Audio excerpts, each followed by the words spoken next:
Traversée féminine, prête au décollage.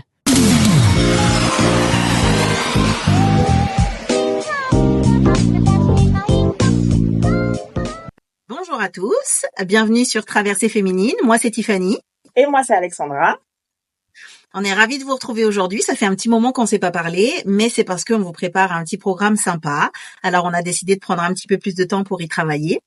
Mais on est super contente de vous retrouver aujourd'hui. Et aujourd'hui, on va parler de préparer votre immigration, mais surtout des conseils pratiques pour se préparer à vivre au Canada. Parce que finalement, si on se rappelle, la dernière fois, on a parlé des visites exploratoires, on a parlé des premières démarches administratives pour votre projet d'immigration, on vous a aussi donné quelques conseils sur les coûts de la vie.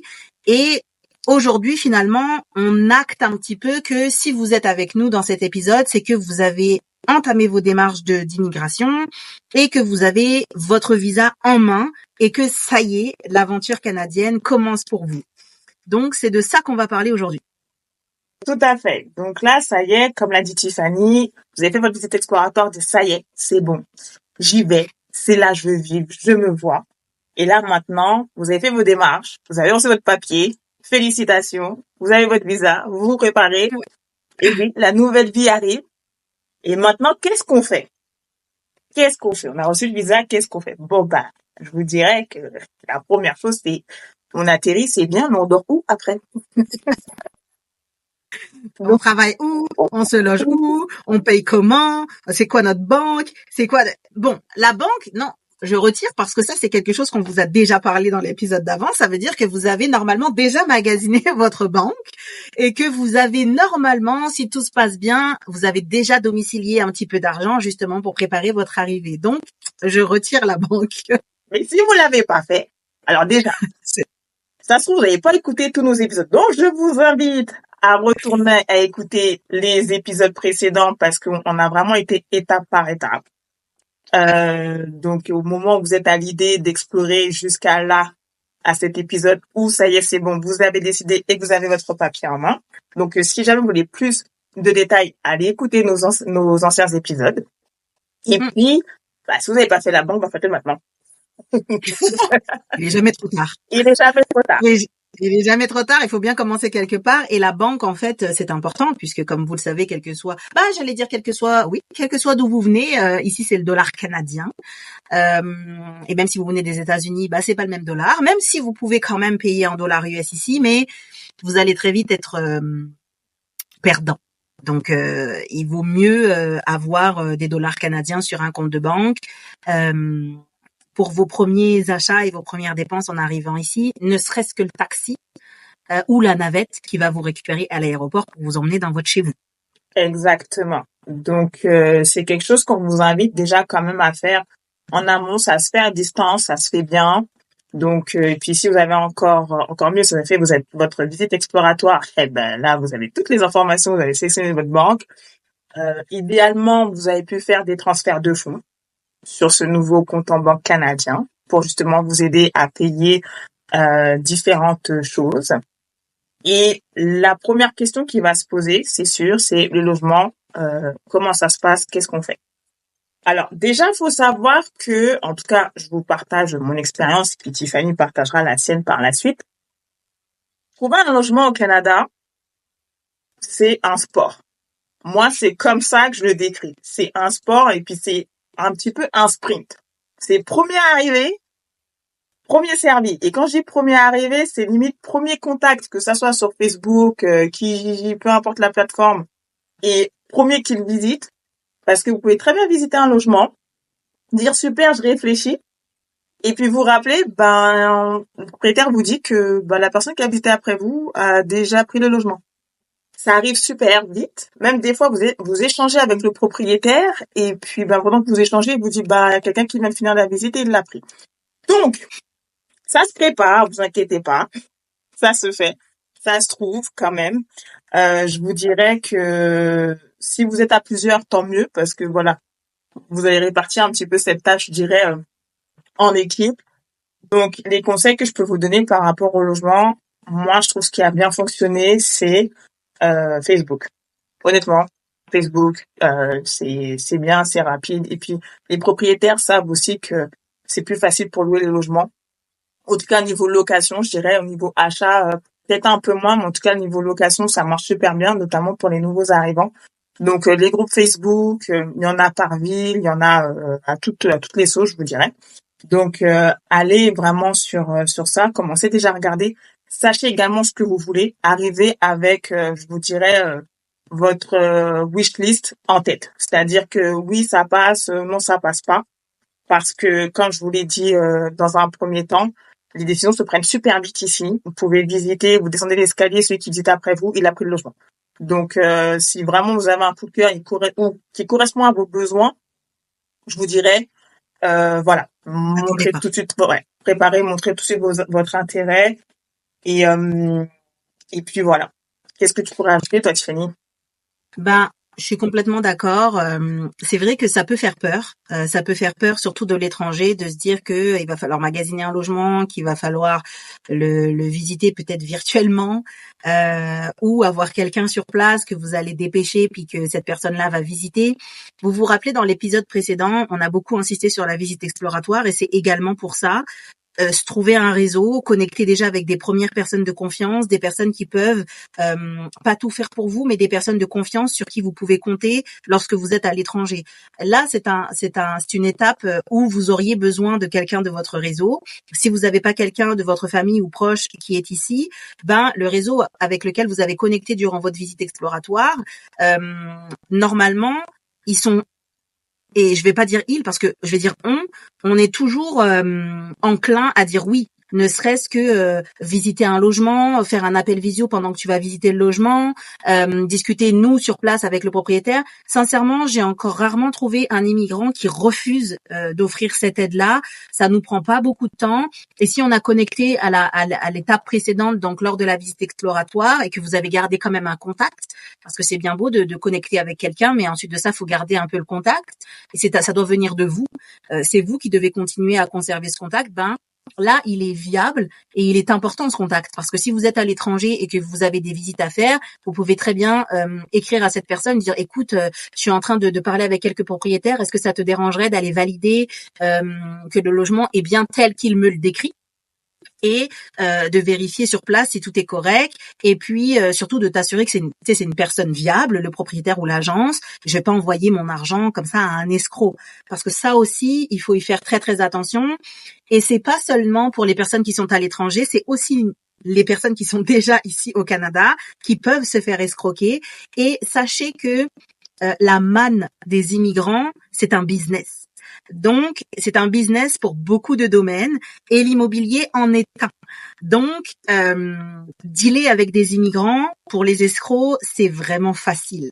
Donc, il faut que vous soyez vigilants. Ça ne veut pas dire encore une fois que c'est impossible et je veux pas non plus vous faire peur, mais tu sais, on a toujours dit on serait très honnête aussi sur la réalité. On n'est pas là pour vous vendre du rêve. On vous vend un projet réel avec ses points positifs, ses points négatifs, ses points à travailler et la réalité. La réalité, c'est que vous pouvez vous faire escroquer.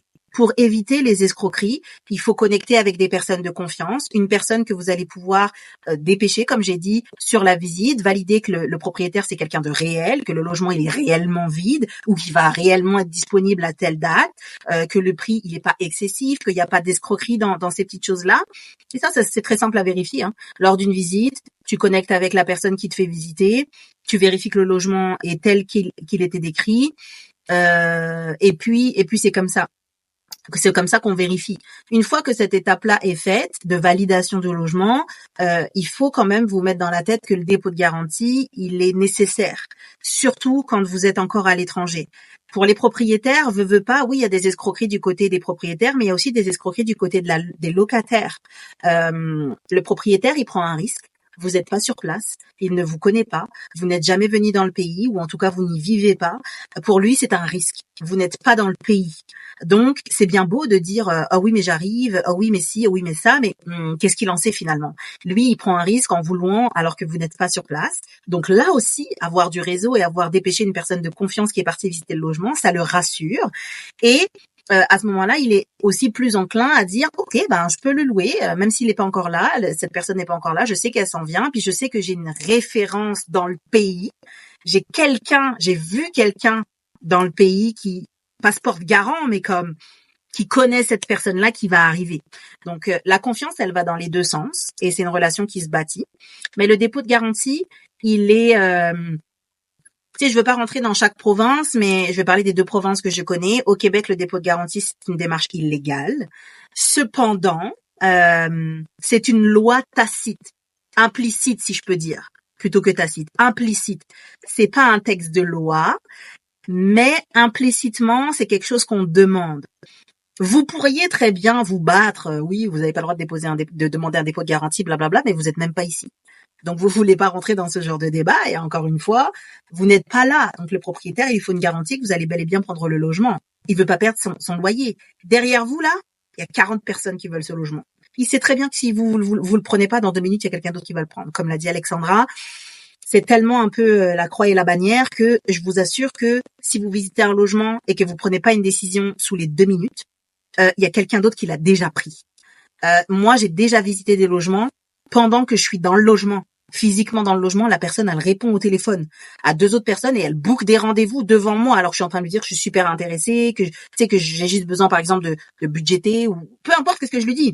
Lui, il me dit, sa réponse c'est OK. Si vous voulez un petit peu de temps, vous pouvez verser la moitié du dépôt de garantie, comme ça je vous réserve pour 2-3 jours, une semaine, vous négociez et au bout de la fin du délai, si vous voulez pas le logement, je vous rends votre dépôt, mais lui il sait qu'il s'est baqué. Il sait qu'il s'est baqué et c'est ce qu'il va dire aux autres personnes qui sont derrière vous. Donc, je rebondis aussi là-dessus par rapport à ce que disait Alexandra.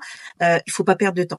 Si vous avez un coup de cœur, si ça répond à tous vos critères, nombre de chambres nécessaires, emplacement, prix, si tout correspond, ne visitez pas 40 logements, vous n'aurez pas cette chance. Si vous perdez le logement de vos rêves, vous n'en retrouverez pas demain matin. Et je peux vous assurer que vous l'avez déjà perdu. Si vous sortez de ce logement et que vous garantissez pas que vous le prenez, vous l'avez perdu. Mettez-vous-le dans la tête, comme ça c'est clair. Vous l'avez déjà perdu. Mais pour les familles, c'est encore plus compliqué. Parce que quand tu arrives tout seul avec ton sac à dos, j'aime bien cette expression, c'est vraiment histoire de dire que tu arrives vraiment sans bagage particulier, t'as pas d'animaux, t'as pas d'enfants, c'est vraiment toi et toi. Alors c'est peut-être un peu plus simple parce que même si tu trouves pas de logement avant d'arriver, tu peux toujours te dire que hop, tu vas migrer vers un Airbnb pendant un petit temps, t'es tout seul. Fait que ou une chambre d'hôtel pendant 48 heures. Mais ça aussi ça se budgétise. Vous devez le prévoir dans votre budget et on en parlera un petit peu plus tard avec Alexandra sur ce budget-là parce qu'on vous prépare un document utile. Mais si vous budgétez pas et que vous n'avez pas trouvé de logement, vous allez vous retrouver très très vite dans la problématique financière. Donc il faut vous préparer. Si vous venez en famille, ça se prépare encore plus. Vous venez avec un animal, un enfant, 2 enfants, 3 enfants, 4 enfants, peu importe. Si vous, même en couple en fait. En couple c'est comme si t'étais solo, mettons. Mais si tu viens à partir du moment où tu viens avec un animal ou un enfant, là c'est un autre challenge. Et il faut vous préparer en avance. Facebook Marketplace, c'est the place to be.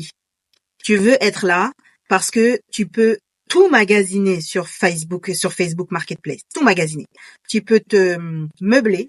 Tu peux acheter tes ustensiles, tu peux trouver ton logement, tu peux même trouver des services de déménagement, tu peux trouver des services de livraison, tu peux trouver des services de navette. Si tu arrives à Montréal, il y a des services de navette qui sont disponibles sur Facebook Marketplace qui vont t'emmener de Montréal au Nouveau-Brunswick par exemple, ou Montréal à je sais pas où.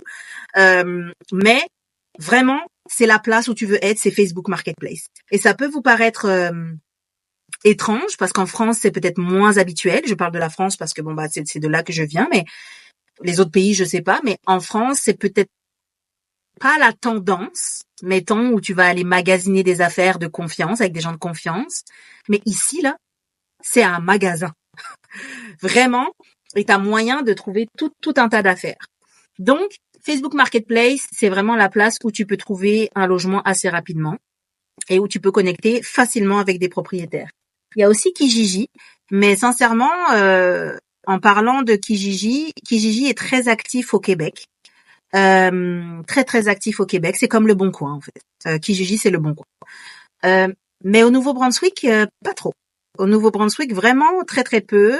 Et moi, j'arrive du Québec, donc j'ai quand même l'habitude de temps en temps d'aller vérifier si sur Kijiji il n'y a pas d'autres affaires. Oh, il y a très peu d'affaires sur Kijiji au Nouveau-Brunswick. Mais Facebook Marketplace, tu trouves tout ce que tu veux. Il n'y a pas un jour où j'ai cherché quelque chose et j'ai pas trouvé ce que j'avais besoin sur Facebook Marketplace. Mais tout est question de négociation. Alors, votre logement, c'est important. Et si c'est à l'achat, alors là, c'est pas encore pire, mais ça demande encore plus de prévision. Si c'est à l'achat, dans votre précédent voyage exploratoire, vous avez déjà connecté avec votre agent immobilier, vous avez déjà visité des biens, parce que vous avez déjà connaissance du marché de l'immobilier, vous avez déjà connaissance du montant, des taxes foncières, des taxes d'habitation, etc., etc. Et je pense que bientôt, on fera monter avec nous sur les podcasts des personnes qui ont d'autres vécus et d'autres témoignages. Et j'ai dans mon cercle, et je sais qu'Alex aussi, des personnes qui ont immigré et qui ont acheté directement. Et là, ils pourront donner leur point de vue aussi, mais c'est complètement différent. Vous devez vous préparer. Là, vous avez votre visa en main. Ça y est, c'est acté, vous venez au Canada. Génial, bravo. Maintenant, qu'est-ce qu'on fait? Quand on le fait? Comment on le fait? Vous devez vous trouver un logement. Vous devez avoir votre personne de confiance, que ce soit votre agent immobilier ou quelqu'un de votre réseau qui va pouvoir vous aider à valider votre emplacement de logement, que ce soit achat ou location ou colocation. C'est pareil. Et deuxièmement, il vous faut faire attention aux arnaques. Pour avoir un logement sûr et abordable et fiable, il vous faut faire attention. Il faut être vigilant. Et ça se deal avec votre personne de confiance dans le réseau ici au Canada. Et j'ajouterais aussi, là où vous pourrez peut-être avoir certaines, je dirais, difficultés ou des petits obstacles ou ralentissements, c'est que parfois aussi des propriétaires vont vous demander, je me rappelle notamment à Montréal, au Québec, une preuve de code de crédit, ce que vous n'avez pas parce que vous venez d'arriver. Donc, ça, c'est quelque chose qui va peut-être vous ralentir. Tous les propriétaires ne le demandent pas. C'est un document très rapide et juste pour prouver que vous êtes un bon payeur. Il y en a qui le demandent, souvent, parce que comme l'a dit Tiffany, les propriétaires aussi se font arnaquer. Et pour eux, c'est également une garantie de s'assurer que le loyer sera payé à chaque mois. Parce qu'il y a des locataires, qui arrivent, qui prennent le logement, qui vont peut-être payer les 2-3 mois et puis après, ils payent plus. Donc, ça, il faut le savoir. Vous allez peut-être être bloqué aussi par rapport à l'achat. On va vous demander une preuve justement de votre code de crédit. Ouais. Donc voilà, sachez que ça peut ralentir vos recherches. C'est pas tous les propriétaires, mais il y en a qui le font, que ça soit de la colocation, de la location, et puis je pense que l'achat aussi. Donc dites-vous, si jamais vous avez des projets, je dirais peut-être notamment d'achat, de vous laisser le temps un peu de faire votre code de crédit là entre guillemets. Vous inquiétez pas, ça se fait. Donc c'est juste à savoir. Sauf si vous avez l'argent cash. Sauf si vous avez l'argent cash. Sauf si vous avez l'argent cash dans votre compte de banque en France ou quel que soit le pays d'où vous venez, il vous faut simplement une preuve de ces fonds-là pour valider votre transaction. Mais sachez quand même que en Amérique, c'est un pays de consommation et que on privilégie beaucoup le crédit. Et c'est pas une mauvaise chose. C'est un mindset qu'il va falloir changer aussi. Hein. Ouais. Tout à fait. D'ailleurs, je pense qu'on devra faire un épisode là-dessus, d'ailleurs. Je crois qu'on devrait en parler. On devra en parler. On va planifier ça. Donc, voilà un petit peu pour le logement. Moi, je dirais pour ma part, comme l'a dit Tiffany, j'étais seule. Donc, souvent, ce que je faisais, c'est que j'avais un logement temporaire. Je me laissais à peu près 1 mois, en général. On pouvait aller en 1 mois et demi. En 1 mois, ça se fait, ça m'est arrivé de trouver mon logement en 2 semaines, comme ça m'est arrivé de le trouver en 1 mois. Ça dépend. Et puis quand je vous dis en 1 mois, là où j'ai le plus galéré, c'était au Nouveau-Brunswick. Pas parce que il y avait moins d'offres, mais c'était compliqué. Donc quand je dis c'est un sport, c'est un sport. Vous pouvez vraiment faire 4 visites la journée. Et voilà, donc moi je sais que je mettais mes runnings là et puis j'y allais et puis ça appelle. C'était un petit peu aussi un peu stressant parce que surtout quand on prend un logement puis c'est des frais, vous prenez un logement temporaire, vous savez pas combien de temps vous allez rester Et puis, justement, il y a un propriétaire qui peut vous mettre la pression. Oui, mais tu restes combien de temps? Parce que moi, j'ai 2 personnes aussi qui veulent prendre ce logement-là. Donc, ça peut être un peu stressant. Mais vous inquiétez pas, vous allez trouver. Vous trouverez. Et puis là aussi, elle en a parlé, Tiffany, où vous aurez peut-être également un petit ralentissement dans vos recherches. Quand on a un animal ou qu'on a des enfants, dans certains endroits, ce n'est pas admis. À Montréal, on le trouve moins, mais au Nouveau-Brunswick, vous pouvez avoir des résidences qui vont pas accepter des animaux, ou s'ils acceptent, c'est petit animal, donc chat, chihuahua, petit chien. Donc ça, c'est une chose, voilà. J'ai trouvé ça vraiment bizarre, notamment quand il y a des enfants. Il y a des résidences qui refusent les enfants. Ouais, et Moi, d'ailleurs, j'ai même un exemple très concret. Là où vit ma mère, c'est une résidence sans enfants. là où je vis, c'est une résidence sans enfants. Donc moi, je Et l'ai quand choisi je vais parce visiter que ma mère avec mes enfants, c'est super comme, ok, taisez-vous. oui. Donc C'est assez spécial. c'est C'est assez spécial. spécial. Sachez que dans certains endroits du Canada, c'est clairement écrit sur l'offre. J'avoue, ça fait bizarre. Moi, j'étais là, peut-être qu'il y a une faute ou il s'est oublié dans la description de l'annonce. Non, non. Il y a vraiment des endroits où les enfants ne sont pas permis, donc ça peut rendre la recherche un peu compliquée. Et je me rappelle, moi, je vis dans un immeuble où ça a un peu changé, mais c'était quand même assez senior, retraité. Et je sais que mon entretien, entre guillemets, de recrutement a été un peu plus poussé que les autres, étant donné que j'étais jeune et que peut-être qu'ils avaient peur que je fasse un petit peu le bazar Que tu dans, peux dire. voilà, même pas que je paye pas, mais que je fasse un peu le bazar, quoi. Donc, Ah, petite que tu sois jeune, trop bruyante. bruyante, qui s'allie, qui est Ouais. respectueuse. Donc, vous pouvez être confronté à ce genre de choses. Après, si vous êtes sérieux, il n'y a pas de problème. Après, bon, si vous êtes plus nocturne ou bon, voilà. Enfin, je dirais, trouvez la résidence qui vous convient. Vraiment. Et ne prenez pas les choses personnellement. Parce qu'au Canada, enfin, en tout cas, moi, c'est l'expérience que j'ai. En Amérique du Nord, les choses sont pas personnelles. On est là pour du business. Les relations sont très transactions. Ça fait bizarre quand c'est pas notre culture. Mais Ouais. ici, c'est très transactionnel, donc les choses ne sont pas à prendre personnellement. Si une personne vous Mais dit, c'est très anglophone, hein. ouais. Donc, si on vous dit on veut pas de vous ici, c'est pas parce qu'on vous aime pas, c'est juste que vous avez peut-être dérangé leur business. C'est juste ça. Franchement, c'est juste ça. Et encore là, j'ai un exemple hyper concret. Ce matin, moi, là où je suis, c'est géré par une agence. La plupart sont beaucoup anglophones parce que l'investisseur est je crois de Vancouver ou quelque chose de même là. Donc très anglophone. D'abord, pas grand monde qui parle français, voire personne en fait. Aujourd'hui, j'ai rencontré un technicien qui est venu parce que j'ai des problèmes depuis 1 an dans le logement. Et j'étais trop contente d'abord qu'il parle français. Et finalement, après l'inspection, on a discuté et ma maman est là avec moi aujourd'hui, donc on a discuté. Puis finalement, dans la discussion, il nous l'a dit. Il nous l'a dit parce que quand je suis arrivée au Nouveau-Brunswick, j'habitais vraiment Moncton Nord, donc très anglophone. Et il a dit c'est moins agréable. Hein. Et c'est pas personnel, c'est parce que la mentalité anglophone est plus froide, moins sociale, moins sociable que la mentalité francophone. Et maintenant, j'habite à Dieppe, vraiment du côté plus francophone, en tout cas plus bilingue que Moncton.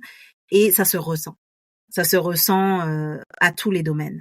Quand tu vas magasiner, quand tu vas pour à la ville, si tu as un problème, une question, tes voisins, la communauté comme qui vit autour de toi, vraiment tu le ressens.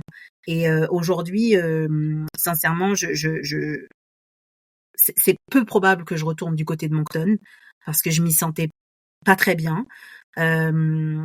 Et j'ai vraiment envie de m'épanouir du côté de Dieppe. Mais ça va avec tout ça, c'est cette mentalité. Et oui, il faut pas le prendre personnel parce que on en parlait juste avant de lancer l'épisode avec Alexandra. Les gens ici, ils font du business. Et eux, par exemple, ils ont plus de 200 portes à gérer. Et bon, là, ils viennent d'acheter des terrains. Ils vont construire des blocs appartements. Ils vont construire des blocs appartements parce que pour le business, c'est plus rentable. Et aussi parce qu'il y a un manque cruel de logements, là. Donc forcément, c'est plus rentable. Moi, je cherche une maison, j'ai 3 enfants, je cherche une maison parce que, comme je disais à Alex, j'ai aussi du respect pour mes voisins. Je sais pertinemment que je fais du bruit et je veux pas être irrespectueuse ni trop contraindre mes enfants à devoir se limiter, se taire, arrêter de taper du pied, etc. Donc, on perd nos maisons, on perd de plus en plus de maisons, surtout à la location. Mais je comprends le challenge du côté du business. Ça veut dire, je comprends l'investisseur parce que dans son mindset à lui, Tiffany et sa famille, c'est pas son problème, en fait. Ce qu'il voit, c'est son business, son argent. Et donc, de l'autre côté, il n'y a pas vraiment d'émotionnel qui doit rentrer là-dedans. Quand vous trouvez une résidence où les enfants sont pas permis, vraiment, ça peut paraître choquant. Mais comme l'a dit Alexandra, c'est pas contre vous, en fait. C'est vraiment parce que dans la résidence qu'ils ont préféré avoir une catégorie de personnes qui va peut-être prendre plus soin du logement, mais qui va aussi peut-être rester plus longtemps. Il y a aussi ça comme deal, parce qu'une famille qui est avec des enfants, les enfants grandissent, évoluent, et ça peut vouloir déménager plus rapidement qu'une personne qui a 60, 70 ans, qui lui cherche vraiment un endroit stable où se poser sans forcément, il va pas déménager tous les ans. C'est alors que moi, avec mes enfants, je sais que je vais déménager un jour. Ma plus grande va avoir 18 ans, elle va partir. Mais de l'autre côté, je suis tellement bien positionnée là où je suis que pour l'instant, à l'âge où ont mes enfants, je suis là où je dois être. Mais je sais que quand ils vont grandir, je vais partir, je vais aller un peu plus profond dans Dieppe, là où c'est un peu plus la campagne, là, parce que mes enfants seront plus autonomes. Voiture ou déplacement plus facile. Donc moi, je vais me reculer. Présentement, je le fais pas parce qu'ils ont besoin d'être à côté des bus, ils ont besoin d'être à côté des centres d'achat, etc. Mais tout ça, c'est à prendre en considération. Vraiment, tout ça, c'est à prendre en considération et surtout ne pas se vexer. Je pense vraiment qu'on va faire un épisode sur le mindset canadien et parce que tout ça, ça va avec. On vit dans un pays de crédit. C'est complètement différent de l'Europe et c'est complètement normal. C'est complètement normal. On vit dans un pays avec une mentalité qui est plus anglophone que francophone, veut pas. Même si vous êtes dans une province comme le Québec. Bon, sans rentrer dans un débat politique, le Québec est en ce moment en guerre avec le côté anglophone, donc très très très très poussé vers le français, la francophonie, etc. Parce que le Québec est français, mais le Québec est à part dans bien des domaines. Alors, mais au Nouveau-Brunswick, par exemple, qui est une province légalement bilingue, là, on est un peu toujours dans cette guéguerre anglophone-francophone, mais l'état d'esprit reste assez anglophone dans beaucoup, beaucoup de domaines. Dans votre recherche de logement aussi, il faut que vous le compreniez, ils ont pas le temps. Ils ont pas le temps. Ils ont pas le temps. Lui, là, le gars qui est venu chez moi ce matin, il dit, son téléphone a sonné, toutes les 2 minutes, son téléphone sonnait. Il dit, je suis débordé. Je suis débordé, je travaille, vraiment H24 si ce n'est pas plus, là. Donc, ils ont pas notre temps. Et c'est malheureux. On perd un peu de relationnel, en fait. On perd vraiment ce relationnel. Et c'est pour ça que je suis contente de l'avoir rencontré ce matin parce que ça m'a un peu réconciliée avec mon agence. Mon agence, tu sais, ça a beau ne pas être de mauvaises personnes en termes de gestion. On est vraiment sur ce côté anglophone et je l'apprécie pas spécialement parce qu'il y a aucun émotionnel. Aucun relationnel. Ils ont pas le temps pour moi, ils sont pas là pour moi, ils ont pas que ça à faire et pour eux, je suis juste un nom sur un papier et associé à un montant d'argent qui rentre chaque mois. C'est tout. C'est tout. Alors ça m'a réconcilié un petit peu ce matin parce que puis lui c'est un responsable dans cette agence donc ça m'a quand même réconcilié encore une fois parce que je me suis dit OK, c'est pas moi qui suis complètement folle. Vraiment ça venait de lui, il m'a dit du côté anglophone, on a moins d'émotions, on a moins de sociabilité et l'état d'esprit est comme ça, mais ça n'a rien à voir avec Tiffany, ni ma couleur de peau, ni mon âge, ni qui je suis. C'est vraiment juste, c'est comme ça. Et ça, c'est une partie qui est un peu difficile pour moi parce que j'aime vraiment les gens et j'ai envie de parler. La dernière fois, j'étais dans mon jardin, il y a une dame qui m'a demandé sa route. Bon, bah, voilà. Je trouve ça agréable, en fait. C'est bête un peu, mais je trouve ça agréable. En plus, j'habite dans un endroit qui est très passant, donc, et je suis sûre qu'Alex peut dire la même chose, comme là où elle habite, en plein centre-ville, t'es quand même content de voir tes voisins, d'avoir tes petites habitudes, d'aller à ton café, donc c'est des choses quand même qui sont importantes pour nous, les Européens, mais faut pas non plus être choqué ni être trop en attente parce que on est quand même en Amérique. C'est ça. Et puis c'est quelque chose que vous allez ressentir aussi à la visite, hein. Le propriétaire parle très peu, Ouais. à moins que ça soit un Européen. Mais en général, vous entrez, vous faites votre tour et puis voilà. Puis même ça se trouve, il va même pas vous adresser la parole. Donc Grave. Et moi, à chaque fois que je visite, je suis en attente. Je suis vraiment en oui, attente. Tu sais, je regarde la personne, puis je suis en attente de, OK, tu vas me dire quelque chose. après je vous dirais ça dépend vraiment des personnes. Moi j'ai souvent des Canadiens hein, de souche qui ont été très sociables. Après je dirais quand même plutôt francophones que anglophones parce qu'encore une fois c'est une question de culture. Mais tout ça pour vous dire, et puis après on va parler un peu de l'emploi, mais juste préparez-vous à ça. C'est pas contre vous, c'est pas du racisme, c'est pas ils vous aiment pas ou peu importe, c'est juste que les choses vont très très vite. Encore plus si vous êtes dans une grande ville, ça va 2 fois plus vite et que ça soit de la location, de l'achat ou de la coloc.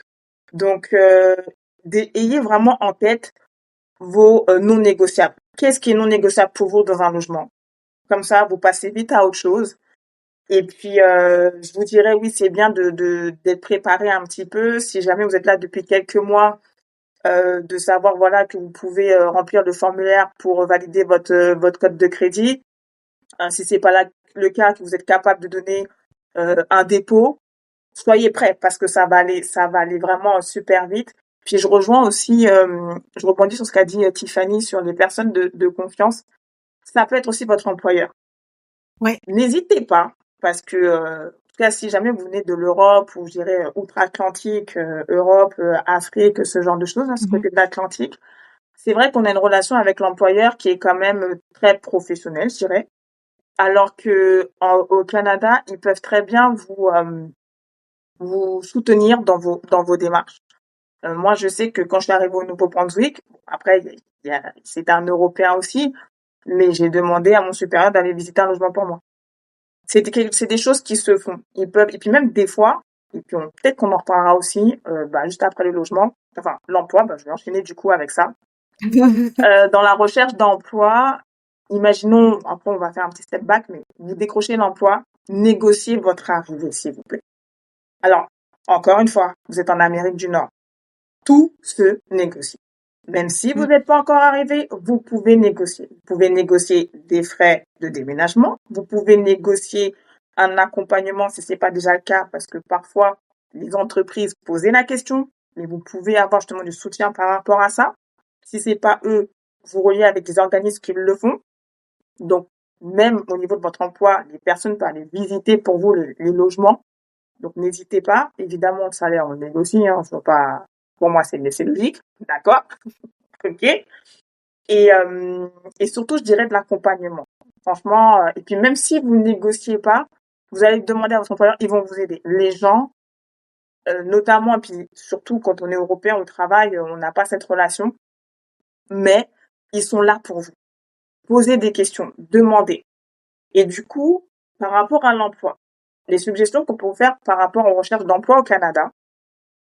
1, sachez, normalement, si vous l'avez pas fait, vous savez pourquoi vous y allez. Sinon, vous allez écouter l'épisode 1 qu'on a fait. OK. Soit vous continuez dans votre carrière, soit vous changez de carrière. Pour ceux qui veulent changer de carrière, de reconversion, je trouve que changer également de pays, c'est une bonne opportunité. Si c'est le cas, quand même, renseignez-vous. Parce que si c'est un métier qui est réglementé, vous devez connaître justement quelles sont ces réglementations et les documents qu'il faut préparer, puis même voir le financement aussi qu'il faut préparer. Donc, sachez par rapport à ça. Donc, normalement, quand vous êtes à cette étape-là, vous savez quel emploi vous allez faire. Que ce soit reconversion, continuer dans votre carrière ou même monter votre entreprise. Ça, vous le savez. Donc, on va parler un peu, on peut parler emploi, entreprise et tout, hein, je pense, Tiffany, on peut faire un peu de, Ouais. Ouais, Voilà. on peut faire un peu des deux. On peut faire un peu des deux, mais je vais même déjà rebondir sur l'emploi. Euh, c'est vrai que normalement, au stade où vous en êtes avec nous, là, à cet épisode-là, vous avez déjà fait pas mal de démarches, vous avez fait déjà beaucoup de recherches. Euh, mais c'est très important, deux choses. Vos diplômes. Vos diplômes et l'équivalence de vos diplômes. Ça, c'est effectivement un très gros débat ici au Canada, toutes provinces confondues, malheureusement. Il y a très peu de diplômes qui sont reconnus. Il y en a, mais et ça, c'est en train de bouger, c'est en train d'avancer, mais c'est très très long. Et oui, c'est une guerre, un peu une guerre que les immigrants, tout pays confondu, mènent avec le Canada parce que il y a un peu un rejet des diplômes autres que ceux qui appartiennent au Canada, et c'est compliqué après. Et c'est compliqué surtout dans les métiers réglementés. Euh, et, et d'ailleurs, la semaine dernière, je parlais avec quelqu'un qui est diplômé, qui avait déjà une entreprise dans son pays en électricité, en plomberie, etc. Mais ici, au Nouveau-Brunswick, il te faut un label. C'est le sticker rouge là. Je sais plus comment ça s'appelle, mais il te faut ce label-là si tu veux pouvoir exercer dans ce métier. Et ça nécessite de retourner en formation. Ça veut dire aussi des frais. Ça veut potentiellement dire que pendant le temps où tu fais ta formation, tu peux pas travailler dans ton domaine de prédilection. Donc, ça veut dire que tu dois trouver un emploi dans une autre branche le temps que tu passes ta formation. Ça veut aussi dire qu'il faut vous poser la question de savoir est-ce que vous avez envie de retourner en formation ou pas du tout. Et si c'est pas le cas, bah c'est correct, mais vous devez le savoir. Vous devez avoir déterminé. Donc ça, ces réglementations, il faut y faire attention et ça change de province en province. Ça aussi, c'est à vérifier. Les milieux de la santé, le milieu du droit. Sachez qu'au Canada, si vous êtes avocat en Europe, vous allez devoir repasser le barreau. Si vous êtes médecin ou que vous travaillez dans le milieu médical, vous allez devoir refaire une formation parce que les procédés médicaux ne sont pas les mêmes ici qu'en Europe. Donc, tout ça, c'est à prendre en considération. Et je vais même aller sur le côté la police. Si vous êtes policier ou si vous êtes gendarme en Europe, c'est pas, sauf si vous êtes muté. Si vous êtes muté, vous êtes muté. Mais si vous n'êtes pas muté et que vous êtes vraiment dans une démarche de déménagement et que vous voulez recommencer ici, vous voulez travailler dans le milieu de la police ou militaire, vous pouvez, mais il faut que vous soyez résident permanent depuis au moins 2 ans et que vous soyez en processus de citoyenneté. Ouais. Je dirais même que Euh, l'éducation, il me semble qu'il y a aussi certaines réglementations. ouais, il y a de la réglementation, donc ça veut dire que pendant ces 2 ans-là, où vous avez beau avoir votre résidence permanente aujourd'hui, il vous faudra attendre 2 ans avant de pouvoir commencer à prétendre à rentrer dans le système de police au Canada. Et encore une fois, ça dépend de province en province, parce que ici au Nouveau-Brunswick, par exemple, c'est la gendarmerie royale, mais la GRC au Québec, elle existe, mais c'est pas ça la police, c'est la SPVM. Je sais qu'à Ottawa, c'est encore autre chose. Et je sais qu'à Vancouver, c'est encore autre chose. Donc, vraiment, dans votre recherche d'emploi, c'est important de déterminer qu'est-ce que vous voulez. Si vous voulez faire une reconversion, c'est très bien, mais vous devez aussi vous renseigner sur la reconversion que vous voulez faire. Ça veut si votre reconversion, elle nécessite que vous retourniez aux études, très bien, mais est-ce que c'est des études à temps plein? Si c'est des études à temps plein, est-ce que vous avez le budget pour tenir 1 an avec vos frais, tous vos frais? Si vous avez le budget, fine. Si vous n'avez pas le budget, ça veut dire que vous devez trouver un emploi après vos heures d'études. Est-ce que vous êtes prêt à travailler dans n'importe quel domaine? Juste prendre une job qui paye les factures, mettons. Si c'est le cas, pas de problème. Si c'est pas le cas, faut répondre à la question. Donc, en fin de compte, à tout problème a une solution, mais il faut que vous vous posiez les bonnes questions. C'est ça. Exactement. Et normalement, si vous avez Vous suivi êtes plus là, là.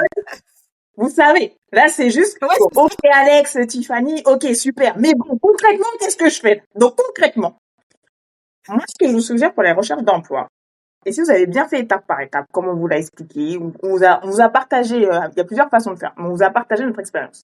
Pour moi, la meilleure façon de trouver un emploi, c'est le réseau. Donc, vous l'avez peut-être fait à distance LinkedIn. Sachez que LinkedIn marche super fort en Amérique du Nord. Si c'est pas le cas, vous avez peut-être commencé lors de votre visite exploratoire. Si vous êtes déjà arrivé, vous êtes encore en recherche d'emploi, vous n'avez pas encore vraiment commencé à créer votre réseau, bah vous commencez maintenant. C'est-à-dire que les événements de réseautage, vous y allez. Ça va vous familiariser justement avec comment réseauter en Amérique du Nord. 2, ça va vous, je vais me permettre de dire ça va accélérer votre recherche, vraiment. Parce que vous allez justement créer un contact. Comme je vous ai dit, les relations sont quand même très transactionnelles. Une personne qui recherche un emploi, souvent, après, vous avez des événements à toutes les sauces. Alors, pour des secteurs, femmes dans tel secteur, hommes dans tel secteur. Bref, du réseautage, là, vous en avez. Pour trouver un emploi, vous en avez. Monter une entreprise, là, vous en avez. Donc, il n'y a pas d'excuses. Ouais, mais non, il y en a. Les DRH y vont, souvent. Des grosses entreprises ou peu importe, des personnes qui cherchent justement de l'emploi vont à ces événements. Donc, c'est votre façon d'accélérer votre processus d'emploi. Créer un contact dans un événement de réseautage, vous l'ajoutez dans votre LinkedIn. Après, ça va être des échanges par message, souvent entretien, et puis comme ça, pour certains, ça marche, pour d'autres non, mais vous pouvez trouver un emploi en une semaine. Ça se fait. Et sur LinkedIn, ce qui est très pertinent, c'est que il faut être intelligent sur LinkedIn. Si tu veux aller dans le secteur, je vais prendre un exemple bateau, mais si tu veux travailler à la ville, par exemple. Si tu veux, alors, ça soulève un autre problème, c'est que pour travailler à la ville, dépendamment des villes, il y a certains emplois sur concours et sont accessibles uniquement pour les résidents permanents. Donc, si vous avez un visa temporaire, il y a certains postes dans les villes que vous pourrez pas accéder. Notamment, par exemple, pour le fédéral, je crois que la plupart des postes, c'est vraiment pour les résidents permanents, mais à définir. C'est peut-être détaillé, là, ce que je vous dis, mais à vérifier. Mais sur LinkedIn, ce qui est pertinent, et ce qu'il faut être intelligent, parce que de là où vous êtes, n'importe où dans le monde, sur LinkedIn, vous pouvez cibler les personnes que vous allez ajouter. Si vous avez visé une entreprise spécifique ou un domaine spécifique, faites une recherche de nom. Allez sur Internet, regardez c'est quoi les entreprises dans tel domaine, vous regardez les noms d'entreprises et vous cherchez ces noms d'entreprises-là sur LinkedIn.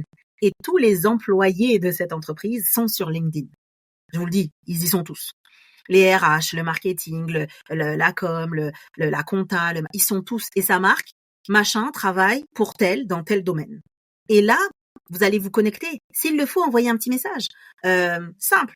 Bonjour, je me permets simplement de vous ajouter parce que j'ai fait quelques recherches sur l'entreprise et ce que vous faites m'intéresse. Alors, je voulais juste vous mettre dans mon réseau.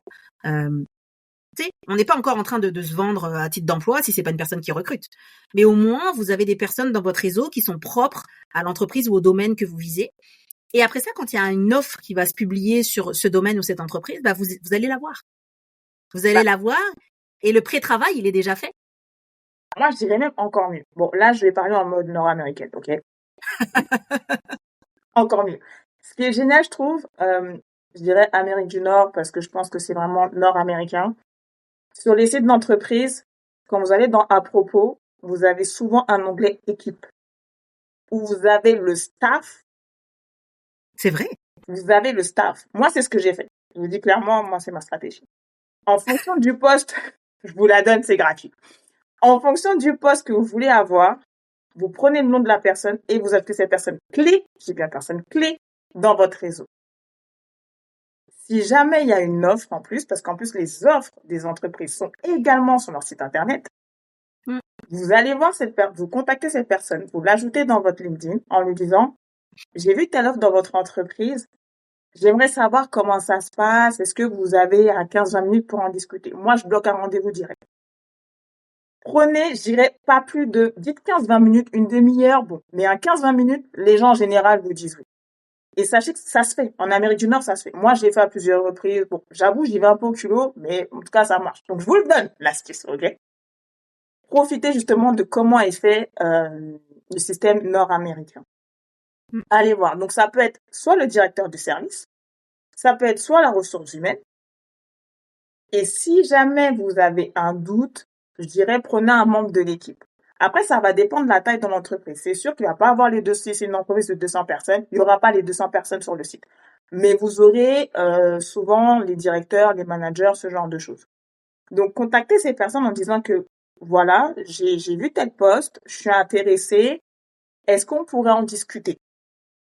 ça va vous démarquer déjà souvent. Avant même d'aller faire le CV, la lettre, prenez Ouais. contact. Proposez un 15-20 minutes d'un appel virtuel. Je dirais appel vidéo parce que le contact justement visuel va beaucoup vous aider. Autant pour la personne que vous-même, parce que vous allez ressentir, vous allez avoir le body language, le corps, le langage du corps qui va parler justement. Et puis, allez avec des questions, je dirais, allez, 5-6 questions, max, max, max. Tout dépend après de votre objectif. Mais si jamais vous y allez, le poste vous intéresse vraiment, vous voulez avoir une idée de l'ambiance de travail, allez plus dans le côté collègue. Des personnes, je sais pas moi, un coordinateur ou un agent ou quelque chose comme ça. Si jamais vous voulez démarquer en tant que candidat, tapez dans la direction. Direction gestionnaire. Gestionnaire, c'est l'équivalent de manager là pour les Européens. Directeur et DRH.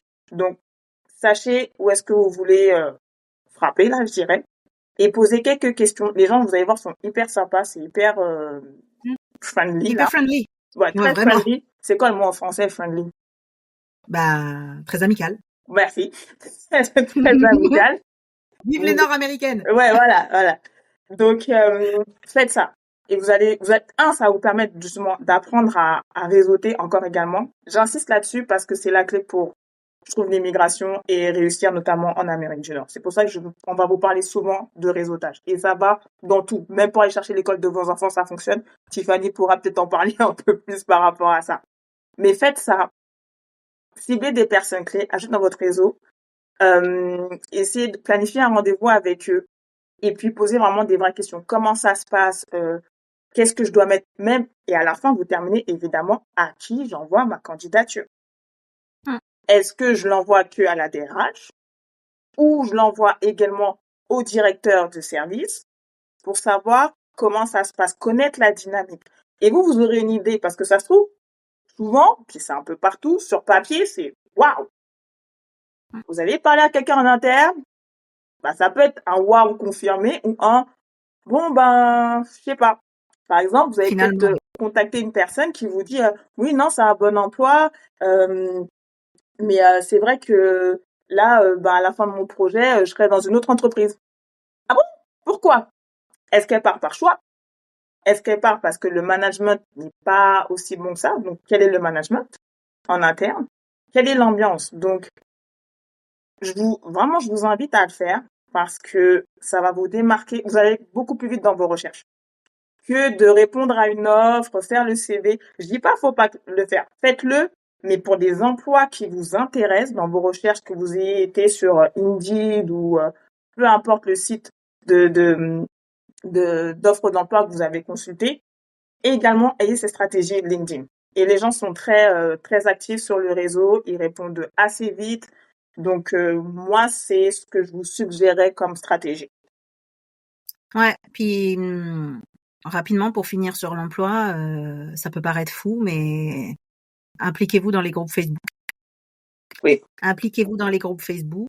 Oubliez pas, vous avez fait une visite exploratoire, vous avez connecté avec du réseau. Les organismes qui vous ont reçus sont sur LinkedIn, sont sur les groupes Facebook, sont très présents sur les réseaux sociaux.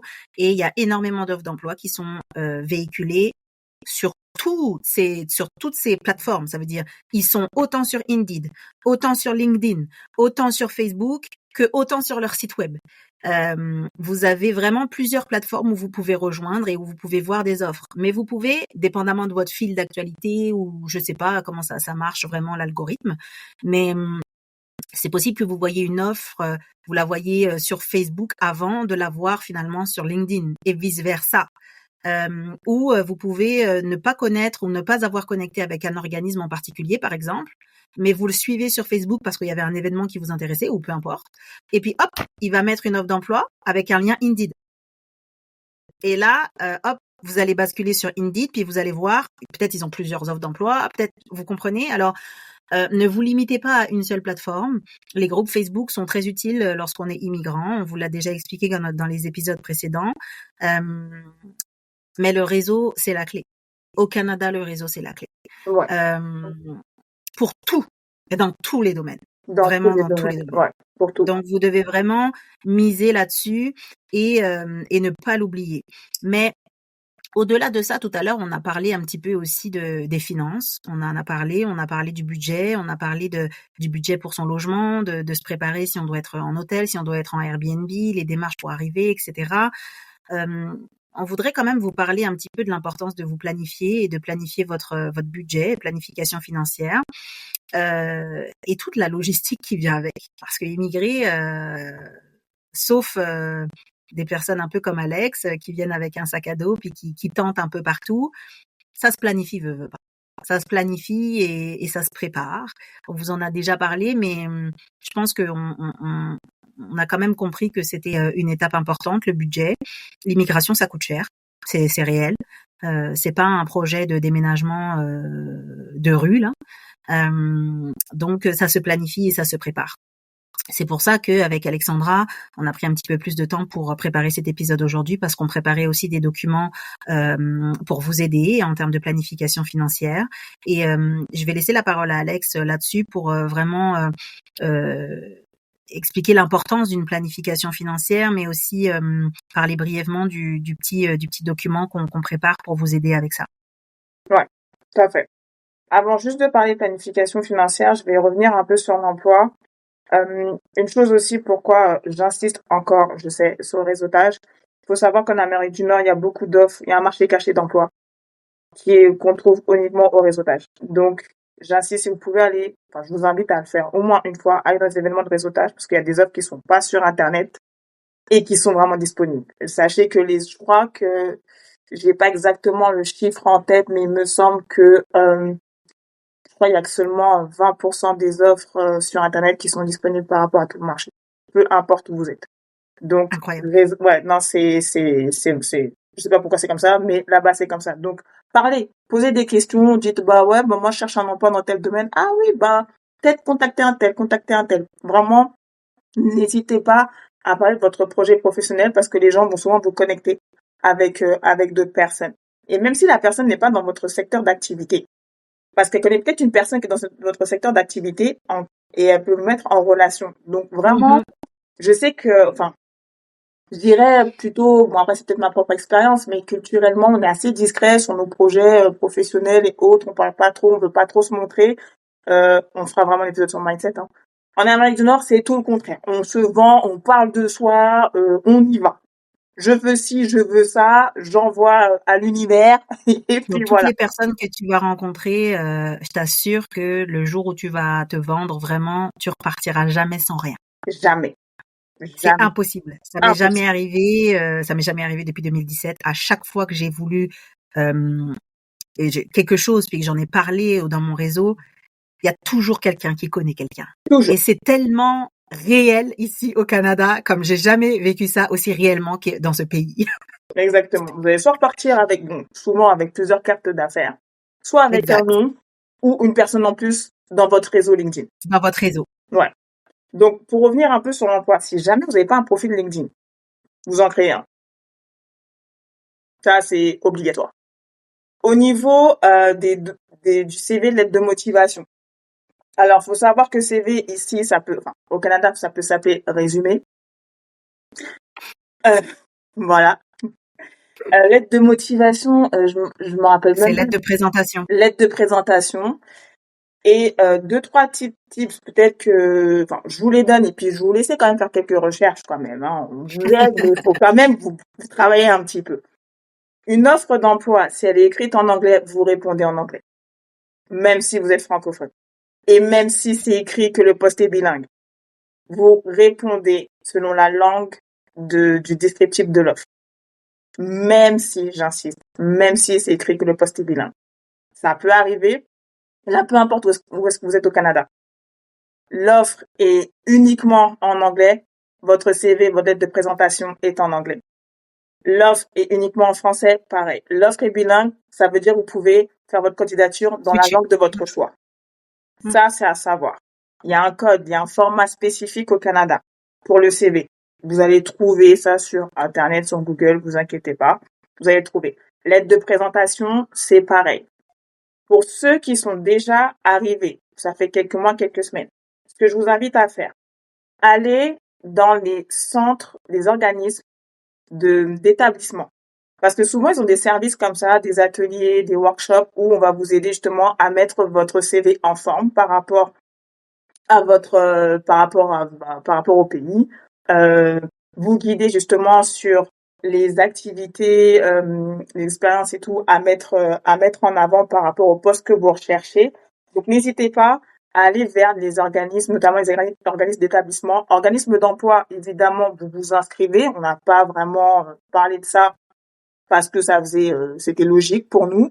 Vous arrivez dans la province. Chaque province a son organisme d'emploi, équivalent pour l'emploi pour ceux qui sont en France. Il y en a un dans chaque province. Vous y allez, vous vous inscrivez, vous vous mettez sur le marché de l'emploi. Certes, vous pouvez avoir votre stratégie qu'on vous a expliqué auparavant avec le réseautage, les groupes Facebook et puis les sites justement d'emploi. Mais inscrivez-vous également à l'organisme d'emploi de votre province.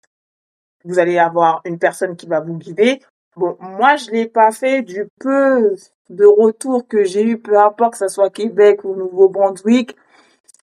Le soutien n'était pas, Tiffany fait une tête, le soutien n'était pas vraiment là. Mais faites-le quand même. On sait jamais. Moi, je dis faites-le. Inscrivez-vous. Vous pouvez être, Ça coûte rien de toute façon. ça vous Ça coûte coûte rien. rien.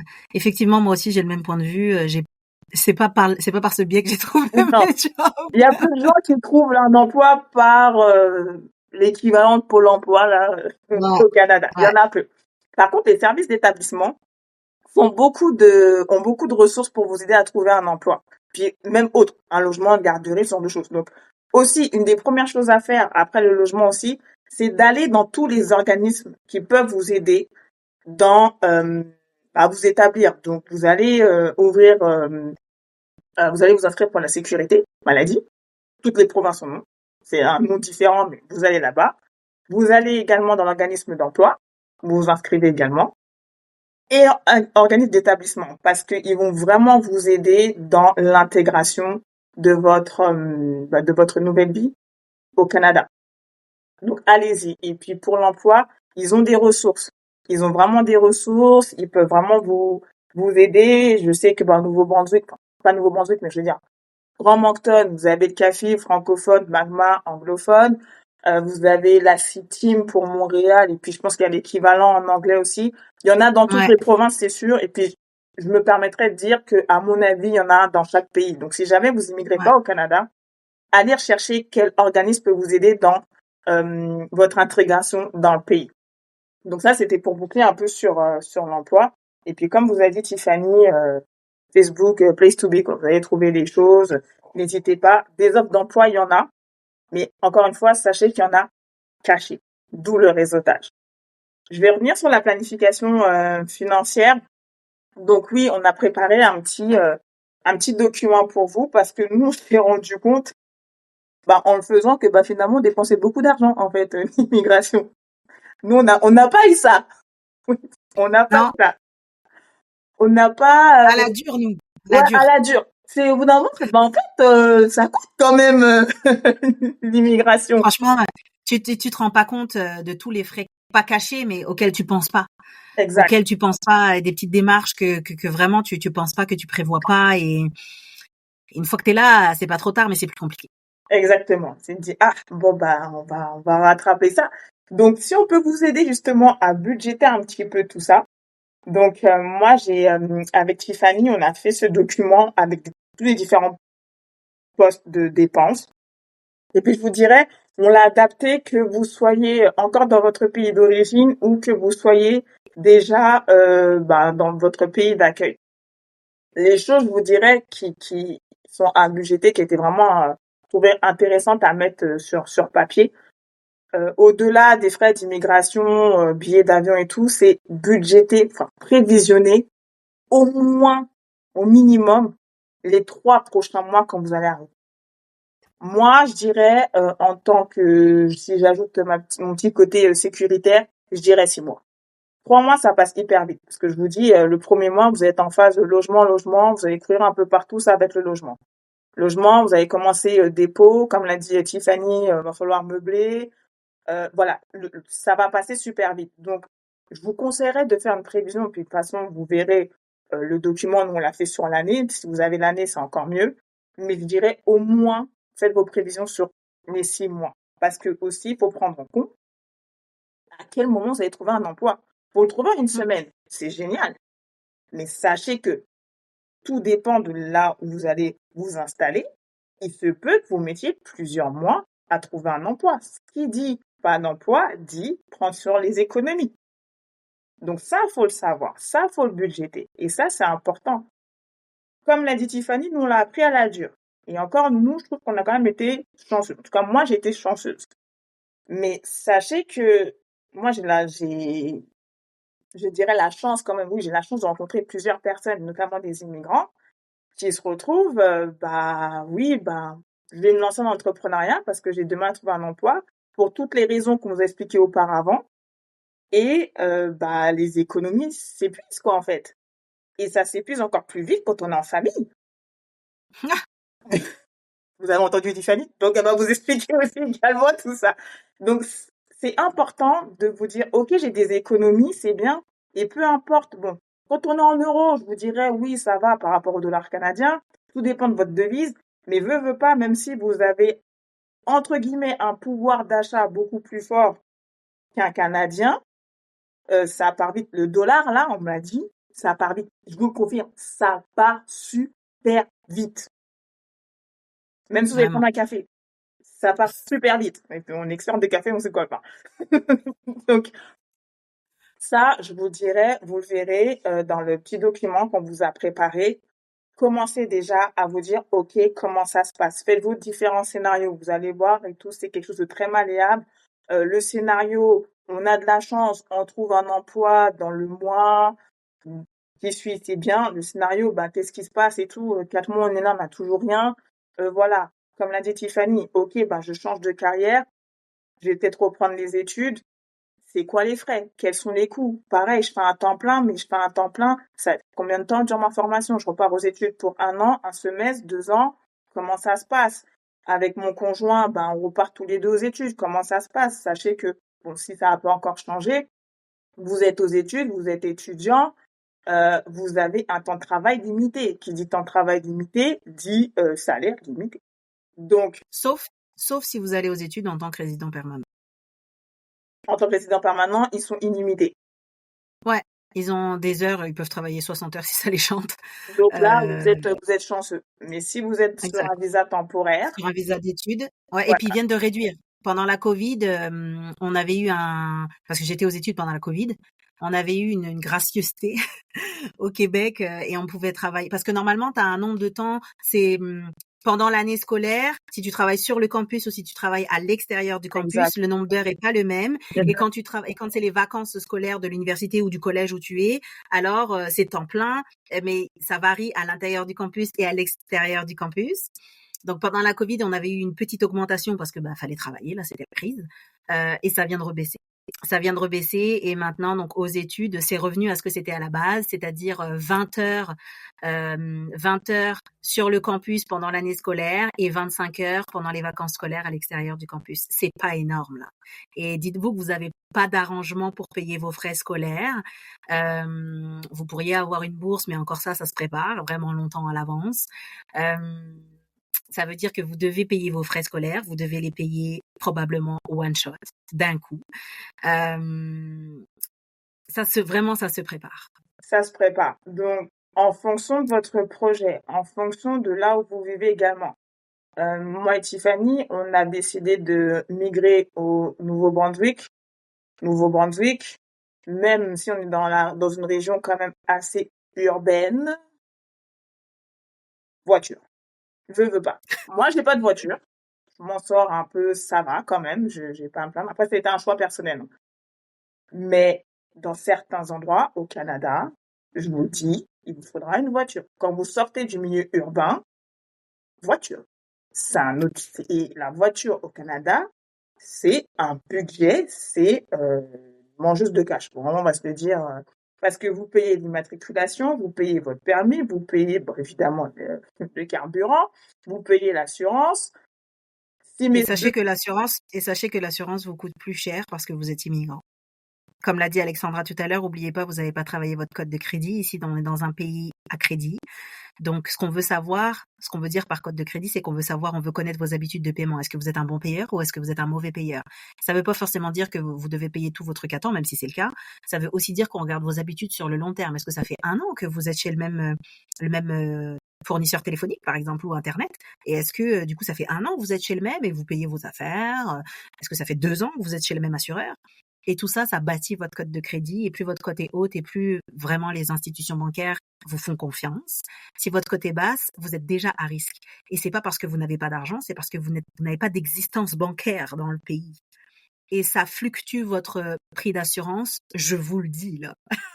Je viens d'acheter une voiture et je peux vous dire que c'est pas le même deal. D'ailleurs, quand t'as pas une bonne cote de crédit, tu peux pas faire de leasing. Parce que t'es un payeur à risque, pas parce que t'as pas d'argent, je répète, mais parce que tu n'as pas d'existence bancaire encore. Donc, ils ne te connaissent pas, ils ne connaissent pas tes habitudes de paiement. Donc, tu peux pas louer, ou alors à très, très haut coût. Et si t'achètes cash, je t'assure que tu peux être, et là, pareil, j'ai quelqu'un dans mon entourage qui l'a fait, là, si t'achètes cash, bah, t'auras une taxe. T'auras une taxe parce que t'as payé ta voiture cash, parce qu'ici on aime le crédit et c'est pas qu'on l'aime à mauvais escient, c'est parce que c'est un pays à crédit et on se répète, mais c'est la réalité. Ce qu'on veut ici, c'est fonctionner à crédit et tout le monde a une carte de crédit, voire 2 ou 3 et c'est complètement normal. Si tu n'en as pas, tu n'as pas d'existence bancaire. Donc tu peux pas acheter, tu peux pas évoluer dans l'achat, que ce soit voiture, maison, peu importe là, tu peux pas évoluer. Donc ça aussi c'est un mindset à avoir. Mais l'assurance, puis ça aussi, ça dépend des provinces parce que ça fonctionne avec des courtiers en assurance et ils n'ont pas le permis, chaque courtier a un permis par province et quand tu déménages par exemple du Québec à ici, tu changes de province d'assurance, donc tu changes de système de courtage d'assurance et les prix ne sont pas les mêmes. Les lois ne sont pas les mêmes non plus. Les exigences ne sont pas les mêmes non plus. Ici, au Nouveau-Brunswick, par exemple, pour mettre ma mère sur l'assurance de ma voiture, il m'avait demandé son permis français, mais ma mère, elle l'a plus renouvelé depuis longtemps, elle l'a plus. Il m'avait dit, il me faut juste une photo. Je veux même pas savoir s'il a été renouvelé. Il me dit, je veux juste une photo et bah, on a envoyé une photo et ça m'a baissé ma police d'assurance, je vous assure, d'un sacré montant. Au moins $180 de moins. Et ça peut paraître fou, mais au Québec, c'est complètement différent. Au Québec, les permis français, je crois, ils sont pas valables pour la déduction aux assurances. Je dis je crois parce que vraiment, je sais pas, peut-être ça a changé, mais comme c'est vraiment une partie qui vient me chercher parce que je viens d'acheter une voiture et que du coup, je me suis vraiment posé ces questions-là. Et avant ça, grâce à un ami, je louais une voiture, j'étais sur l'assurance, mais c'était pas à mon nom parce que je pouvais pas louer. Je pouvais pas louer à mon nom et ma cote de crédit ne me permettait pas d'acheter une voiture à l'époque. Et avec 3 enfants au Nouveau-Brunswick, ben, t'as besoin d'un véhicule, je te le dis tout de suite. Ah oui, Je te non, le dis tout de suite. oui. Dès que vous allez dans un endroit rural ou qui s'éloigne de l'urbain, voiture. Honnêtement, voiture. Et encore plus Sinon, si tu vous fais avez rien. des enfants. Ou tu Ah fais oui, rien, sinon tu fais ou rien. bah soit tu fais rien, ou soit bon après chanceuse comme moi, bah ton travail il est à 10 minutes à pied de chez toi, puis t'es central, t'es bien situé. Et Ouais. voilà, mais tu restes quand même un peu limité. Donc ça, c'est aussi quelque chose et tout, vous le verrez, il y a ce poste de dépense et tout à prendre en compte dans la voiture. Et puis sachant qu'aussi, bah, on change de pneus, puis ça coûte un bras aussi, vos pneus d'hiver ou pneus d'été. C'est pas le cas de saison Exa- là hein, qu'on a, ok, D'ailleurs, c'est illégal maintenant.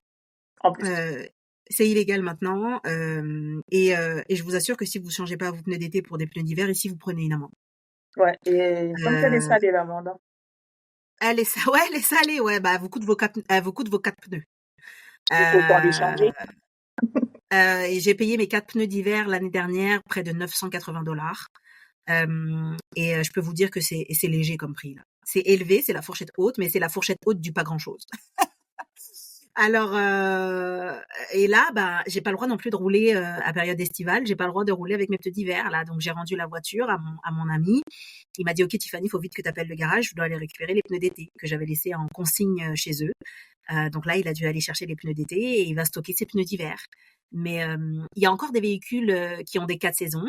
Comme là, la voiture que je viens d'acheter, elle a des 4 saisons. Mais j'aurais pas le droit de rouler en hiver avec. Je vais devoir aller acheter des pneus d'hiver. Et ici, il y a une date. Il y a une date et elle est annoncée par les villes. Elle est annoncée par pas par le gouvernement, elle est annoncée par chaque ville. Et cette date, elle est diffusée sur les sites Facebook, réseaux sociaux, internet de chaque ville. Et ça dit, ok, bah vous avez jusqu'à telle date. Elle a été rallongée maintenant, elle est un peu plus longue, mais il y a une date. Et si tu fais pas ton changement de pneus avant cette date, je t'assure qu'ils vont pas te rater. Ah Je oui. t'assure. Bah, d'abord parce que pour ta sécurité, c'est extrêmement dangereux, sincèrement. Ici, on n'est pas on est au Canada, là, ok 6 mois de l'année, c'est l'hiver. Donc ça, c'est à prendre en considération, c'est des frais. Ça veut aussi dire que votre véhicule, il doit être opérationnel en période hivernale. Il faut faire attention à la roue. Il faut faire attention à les postes de dépenses vraiment pour le véhicule sont vraiment à prendre. Tout est à prendre en considération. Là, c'est pas une auto que vous allez acheter en leasing comme en France et vous allez changer tous les 2 mois. Si ça vous change, vous pouvez le faire, mais c'est absolument pas rentable. Il y a beaucoup de postes de dépenses qui concernent la voiture qui doivent être prises en considération vraiment. Là, vous devez vous y attarder. Ouais, vraiment. Donc, c'était juste un aperçu de poste de dépense. On a parlé que de la voiture, ok? Donc, on a listé pas mal de choses pour vous donner une idée. L'idée, c'est que vous ayez une vision pour vous préparer. C'est pas de se faire peur, c'est pas parce que je vous entends là, non mais moi l'argent, j'aime pas les chiffres, nani, nana. Je vous entends, ok? Ouais. L'idée, c'est vraiment de se préparer, de se dire, ok, quelle est la stratégie par rapport à ce qu'on veut faire? D'accord? C'est vraiment ça. C'est vraiment, vraiment ça. Quelques scénarios, je dirais pas plus de 3. Ne faites pas 10 scénarios pour, voilà, les Ça au marchera cas pas, de toute où, façon, vous allez vous les au prendre. cas où, là, je vous vois. Non, mais au cas où, non. 3 au cas où, ok? Maximum. Un scénario, bah, tout va bien, on trouve tout vite. Un scénario, bah, ça prend un peu plus de temps. Et puis, même, je dirais 2. Vraiment 2. Le troisième, à Ouais. vous de voir, mais pas plus de 3. Parce que l'idée, c'est de ressortir avec une stratégie. Donc, on vous a préparé ça pour que vous puissiez vous projeter également et tout avec ces chiffres qui vont vous aider justement dans votre stratégie. Et puis même savoir et tout comment économiser, épargner en fonction de vos projets à 6 mois, à 1 an, parce que vous pouvez très bien arriver et dire je fais de la location et puis dans 1 an on achète, peu importe. Mm. Donc c'est vraiment voilà. Nous on l'a fait sur 1 an. Après vous l'utilisez un peu comme vous voulez, mais je vous inviterai à prévisionner au moins sur 3 mois minimum, idéalement 6 mois, et puis voyons large 1 an. Parce que 1 an, vous serez tranquille. Ouais. Puis après, ça sera juste à mettre en place, quoi.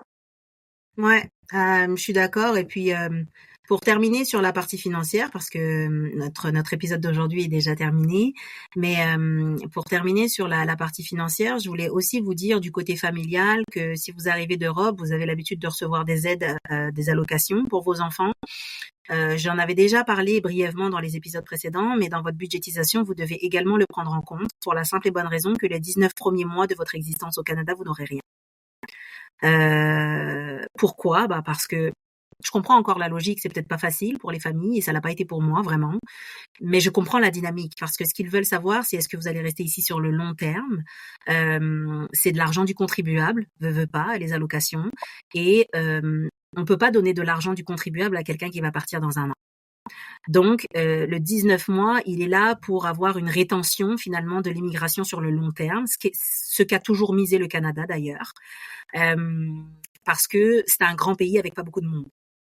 Donc, ce qu'ils veulent ici, c'est une rétention sur le long terme de la population immigrante, quel que soit le pays d'origine. Donc, forcément, les 19 premiers mois, vous n'aurez rien. Vous n'aurez pas d'allocation. Bah, à part si vous arrivez en résident permanent, ok? Je rectifie là-dessus, là, parce que les résidents permanents ont les mêmes droits qu'un Canadien, sauf le droit de vote. Donc, si vous arrivez ici avec votre résidence permanente, ne prenez pas en compte ce que je viens de vous dire, vous avez le droit à tout. Par contre, ça prend quand même un délai. Ça prend un délai pour faire votre dossier, ça prend un délai pour recevoir l'argent, ça prend un délai pour recevoir votre carte Medicare. Je parle du Nouveau-Brunswick, elle s'appelle comme ça ici. C'est votre carte d'assurance santé. Ça prend du temps. Sachez que même si vous avez une carte d'assurance santé ici, vos médicaments, vous allez les payer parce qu'il n'y a pas d'assurance médicaments. Donc c'est tout ça, c'est à penser. Mais pour les personnes qui ont un visa temporaire, quel qu'il soit, les 19 premiers mois de votre existence au Canada, vous n'aurez pas d'aide. Vous n'aurez pas d'aide pour vos enfants, vous n'aurez pas d'aide, vous n'aurez rien. Il faudra compter sur vos fonds propres. Et ça, ne l'oubliez pas quand vous budgétisez votre programme d'immigration. Donc voilà un petit peu pour l'épisode d'aujourd'hui. On a dépassé un petit peu, mais c'est un épisode vraiment important. On a parlé de quoi aujourd'hui? Alors, je rebondis sur le dernier point. On a parlé de l'importance de la planification financière. Restez bien connectés à nos réseaux sociaux parce qu'on va vous diffuser le document que vous allez pouvoir télécharger complètement gratuitement. On a également parlé de la recherche d'emploi. On vous a donné quelques tips et quelques astuces pour pouvoir vous connecter avec les bonnes personnes et comment trouver un emploi à distance. Et évidemment, on a parlé du logement. Si vraiment vous avez des questions plus spécifiques par rapport au logement ou par rapport à l'emploi, vous pouvez toujours nous soumettre vos questions, puis peut-être que on verra à faire monter avec nous sur un prochain épisode quelqu'un de spécialiste dans tel ou tel domaine, que ce soit la recherche d'emploi ou que ce soit un organisme ou que ce soit la location ou l'achat. Ça nous ferait plaisir d'avoir quelqu'un de professionnel qui pourra discuter de ça avec vous si vous avez des questions spécifiques. Mais sinon, oubliez pas que le réseau est important. Oubliez pas également que les réponses, elles sont sur Internet. Internet, c'est une mer de beaucoup d'affaires, ok? Soyez vigilants quand même sur les informations pertinentes et non pertinentes que vous trouvez sur Internet. Allez toujours vous assurer avec des institutions gouvernementales, provinciales ou des organismes à but non lucratif que ce que vous avez trouvé sur Internet est viable comme information, ou informez-vous auprès de vos réseaux ou de vos personnes de confiance avec qui vous avez connecté ici au Canada dans vos voyages ou dans votre réseautage pour avoir des réponses à vos questions. Si vous avez un doute, allez toujours chercher la réponse à ce doute parce que vous changez quand même de pays. Donc voilà, l'annonce du workbook, il arrive. Ce workbook sur l'accompagnement financier, c'est vraiment quelque chose qu'on a travaillé.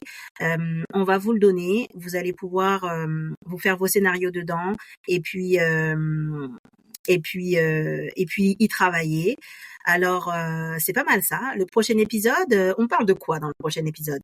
Donc là, on va peut-être parler un peu plus du côté personnel, comment s'intégrer par rapport justement à ces différences de culture. On va parler aussi un petit peu de mindset. On va parler un petit peu, bon, voilà, ça y est, c'est bon, mon plan financier, voilà, il est fait, les choses avancent, ma stratégie est en action. Mais comment je peux justement aussi en profiter un peu plus parce que l'idée, c'est que aussi vous puissiez profiter de votre vie aussi également. Donc, on va vous donner un petit peu des tips justement à cette différence culturelle, comment s'intégrer et puis vous donner voilà, échanger notre expérience par rapport à tout ça. Donc voilà.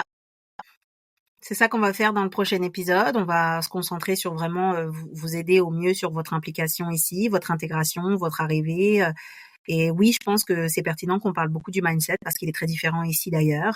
Donc c'est de ça qu'on va parler à l'épisode prochain. En attendant, on vous souhaite vraiment bon courage et bonne chance sur la finalisation de ces démarches. C'est un parcours qui est très excitant, qui amène aussi beaucoup de peur, mais vous avez les réponses, vous avez la capacité de trouver les réponses et les bonnes personnes pour vous accompagner. Faites le tri sur ce qui est pertinent et sur ce qui ne l'est pas. Mais en tout cas, on vous encourage. On a pourquoi pas hâte de vous rencontrer si vous avez décidé de venir au Nouveau-Brunswick. Et puis c'est ça. On vous remercie encore une fois d'être avec nous, de nous écouter. N'hésitez pas à nous poser des questions. N'hésitez pas aussi à nous suivre sur les réseaux sociaux, sur notre Facebook, notre Instagram. Et puis, allez vous abonner à notre chaîne YouTube pour ne pas manquer les prochains épisodes et également les liens sur les documents qu'on pourra mettre à votre disposition. à bientôt. À bientôt. Merci beaucoup.